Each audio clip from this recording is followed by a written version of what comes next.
Olá pessoal, hoje eu estou aqui na Sebastiane com o Guilherme. Muito obrigado pela oportunidade de ter cedido espaço aqui pra gente. A gente vai ter um bate-papo bem legal aqui sobre branding. Então vamos lá, o Guilherme ele tem a Sebastiane há mais ou menos 11 anos, né Guilherme? Quase 13. Quase. E então você é formado em arquitetura e urbanismo? Isso, Correto? formado pela USP em arquitetura e urbanismo, mas nunca atuei na arquitetura. E tem o MBA em branding. Isso mesmo, a gente fala que brinca que é a primeira turma do Rio Branco, mas na verdade é a turma 1,5, porque nós somos do segundo grupo que entrou de alunos que foi unificado com a primeira turma, então é a turma 1,5. E como que foi para você unir essas áreas tão distintas? Olha, tem até um pouco a ver com o histórico na faculdade, né? Comecei na arquitetura, desde os meus 4, 5 anos de idade, eu já sabia que queria ser arquiteto. Claro que eu achava que arquiteto era desenhar aquelas plantas que se recebia no farol, né? Não que fosse arquitetura mesmo. Quando entrei na faculdade de arquitetura, eu vi que a arquitetura era muito mais. Até me encantei, me surpreendeu, não me decepcionou.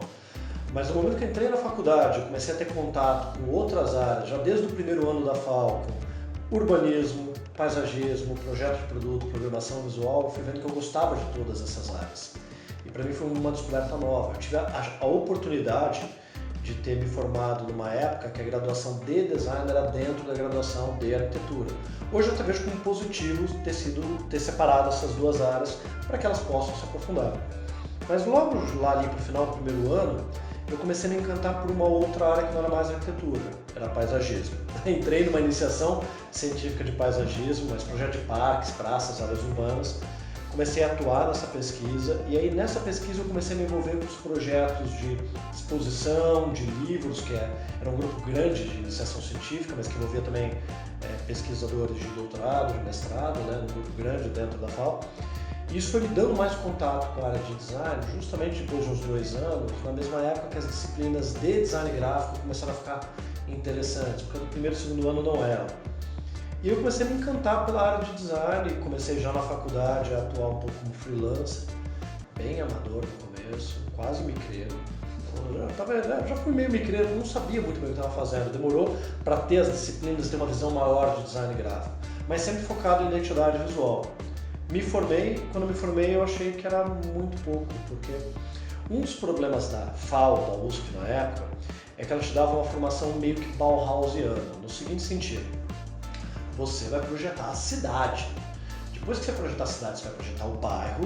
Aí nesse bairro você vai projetar o paisagismo do parque dentro do bairro, os lotes. Naquele lote você vai projetar a casa da pessoa, o paisagismo da casa da pessoa, o mobiliário que a pessoa tem dentro de casa, o veículo de transporte, que é a disciplina de optativa de design automotivo, que o cara vai para o trabalho, ou o sistema de transporte público com o projeto de mobiliário urbano que ele vai utilizar. Você vai projetar o escritório do cara, o produto da empresa que ele fabrica, a sinalização, o logo, a comunicação visual, tudo.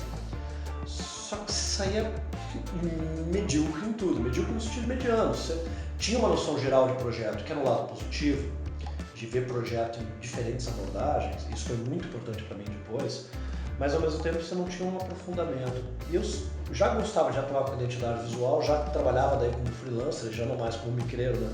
Quando eu estava prestes a me formar e me formando, e eu senti que faltava alguma coisa, que aquela questão somente do design gráfico, que não é menos importante, mas é limitante no sentido de um bom logo é aquele que funciona em preto e branco e você consegue reduzir a 1 centímetro, me parecia muito pouco. Eu percebi que tinham questões de design que eram fundamentais para que aquele logo funcionasse para aquela empresa. E para isso eu precisava entender um pouco mais como é que a empresa funciona, como é que aquela identidade visual vai ser administrada na empresa, mas principalmente como é que aquela identidade visual, aquele logo, pode ajudar alguém a vender mais, a captar clientes, a criar uma percepção. E eu vi que essas respostas não estavam na área de design. Estavam numa área de estratégia de marcas, na área de branding, que logo de partida não tem nada a ver com o ato de desenhar um logo, e sim de fazer a estratégia da marca. Às vezes até você vai fazer a estratégia e nem precisa redesenhar o logo de uma empresa. E quando eu comecei a ouvir falar da área de branding, foi que eu me encantei e falei, é isso que eu quero para minha vida, né? Tive que passar toda a minha infância querendo ser arquiteto, para entrar na faculdade de arquitetura, descobri que queria ser paisagista, para descobrir que não queria ser paisagista e queria trabalhar com design gráfico, para descobrir que não queria trabalhar com design gráfico, para entrar efetivamente na área de branding.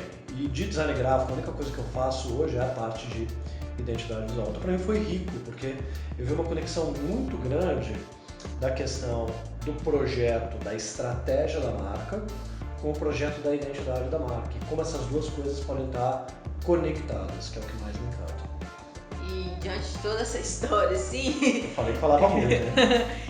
Em que momento, assim, você sentiu que o brand ia fazer parte da sua carreira, da sua trajetória profissional? Eu acho que foi... Eu tive esse insight antes mesmo de me formar, mas não tinha uma opção de estudo para aquilo, quase não tinha bibliografia em português, era uma época que era mais complicado até você comprar um livro da Amazon, por exemplo, né? Mas quando eu comecei a vir pela área, comecei a me interessar, fiquei muito curioso, mas esse momento que você fala, puxa, é isso mesmo que eu quero fazer, foi logo nas primeiras semanas dentro do MBA, quando começou a disciplina de introdução ao branding, que era a disciplina do Lincoln Seragini. E ele tem daí essa história parecida, de ter vindo de uma outra área, ele se formou em engenharia química, foi trabalhar com a parte química de embalagem, aí depois com design de embalagem e depois foi para a área de branding.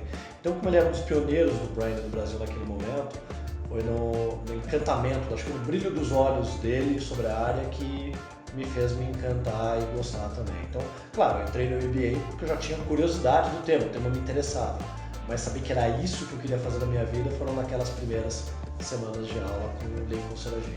Bacana. E como que foi a trajetória da Sebastiane, desde o surgimento até essa carga toda de história que ela tem hoje? Você quer a versão feliz ou a versão triste? Pode ser todas. Então, bom, em 2001 eu me formei, final de 2001, 2002 eu já atuava como freelancer, já via que não queria atuar profissionalmente com arquitetura e trabalhava em casa. Freelancer, pegava um projeto, na verdade o termo correto seria autônomo, né? Porque eu não prestava serviço para agência, mas era serviço para uma pequena clientela que ia ali um indicando o outro, sem profissionalismo, sem contrato, sem estrutura, sem empresa aberta, nada disso. E foquei os meus estudos no MBA, aproveitando que eu tinha esse tempo ali livre, eu pagava meu próprio MBA com o dinheiro que eu ganhava no meu trabalho como autônomo. E estava tranquilo, porque eu morava com meus pais, não tinha custo, estava acomodado. Em 2003, ou seja, já que estava ali no final do primeiro ano do MBA, minha família faliu, assim, perdeu tudo. Né? Minha mãe era casada com meu padrasto e morava na Alemanha, e eu morava com meu pai aqui em São Paulo, que era casado com minha madrasta, e esse núcleo da família faliu. Então perdeu casa, perdeu carro, perdeu empresa, perdeu tudo. Naquele momento até meu pai se divorciou, falou, olha, não tenho como te ajudar, nem você nem teu irmão, estou indo morar, né, de favor na casa da minha irmã e você vai ter que se virar.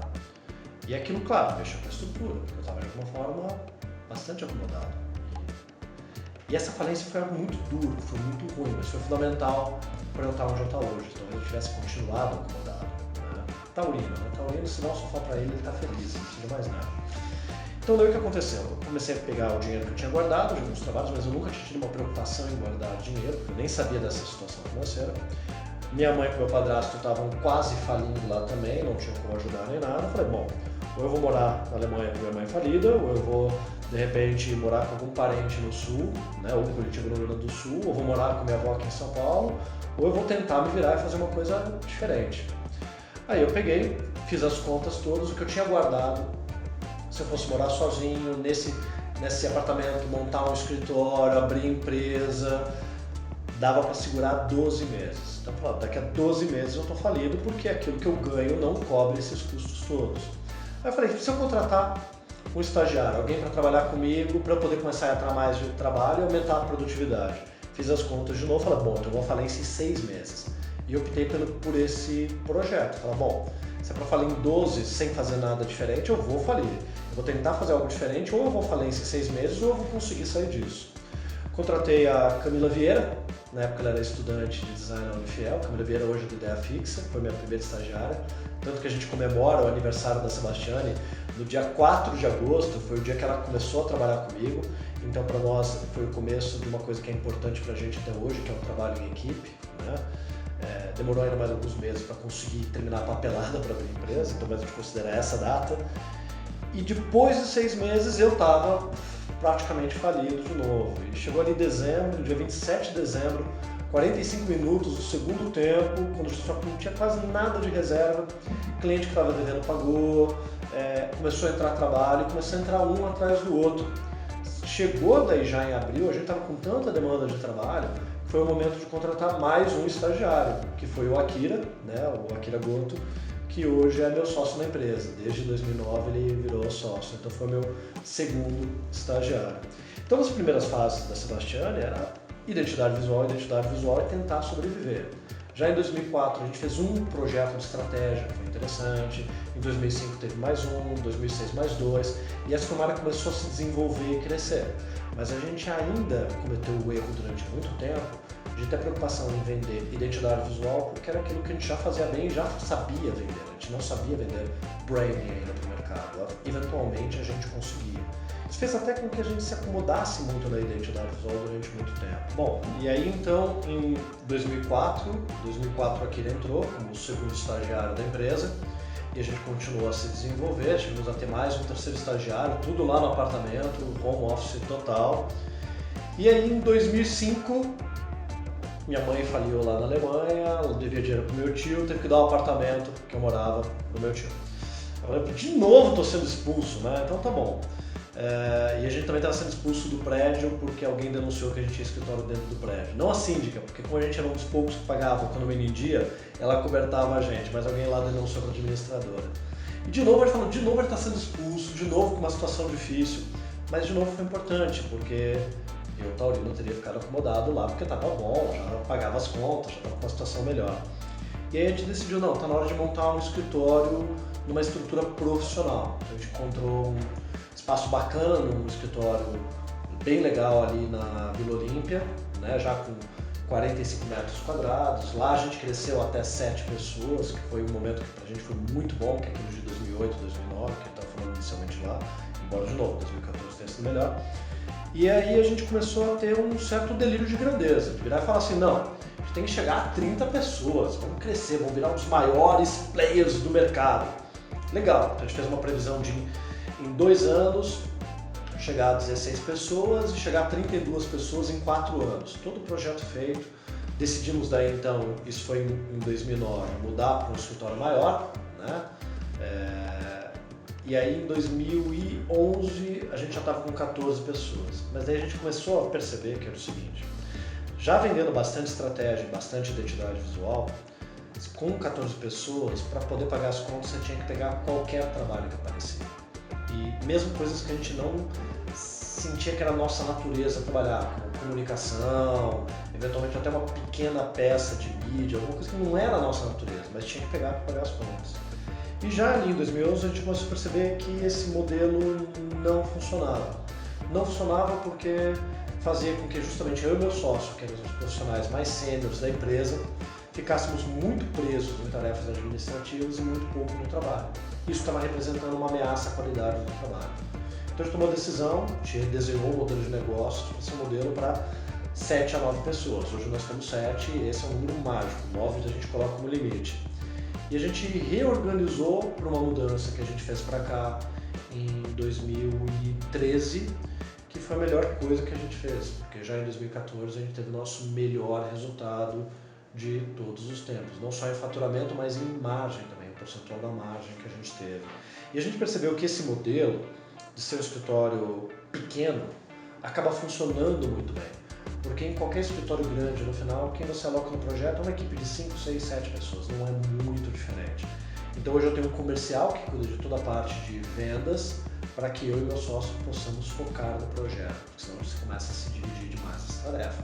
Tem a Renata, que cuida de toda a parte administrativa, para que de novo meu sócio também tenha mais espaço para atuar no projeto. E aí eu fiquei encarregado de todo o trabalho da área de estratégia de marcas e meu sócio da área de criação de marcas.